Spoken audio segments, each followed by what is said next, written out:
বন্ধুরা, বাংলার মানুষ চেয়েছিল যে যোগী আদিত্যনাথের মতন মুখ্যমন্ত্রী, হেমন্ত বিশ্ব শর্মার মতন মুখ্যমন্ত্রী ঠিক বাংলার মানুষ পেয়েছে।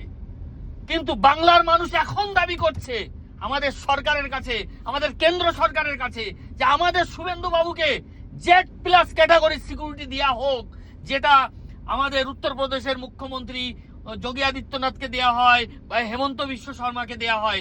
দেখলেন তো, এই যে আপনার কালকে একজন গ্রেপ্তার হলো, হাবিবুর মন্ডল, মানে পাকিস্তানের জঙ্গি হিসাবে এখানে কাজ করছে।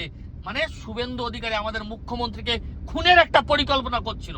আমাদের প্রতিটা সনাতনীর উচিত আমাদের মুখ্যমন্ত্রীর একটা মানে যথেষ্ট পরিমাণে সিকিউরিটির ব্যবস্থা করা, কারণ এই রকম সনাতনী মুখ্যমন্ত্রীকে বাংলার জেহাদি বাহিনী বাঁচিয়ে রাখতে চাইবে না।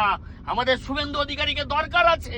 আমাদের মুখ্যমন্ত্রী না থাকলে আমাদের পশ্চিমবঙ্গ ধীরে ধীরে জিহাদিদের হাতে চলে যাবে। জয় শ্রীরাম, জয় শ্রীরাম।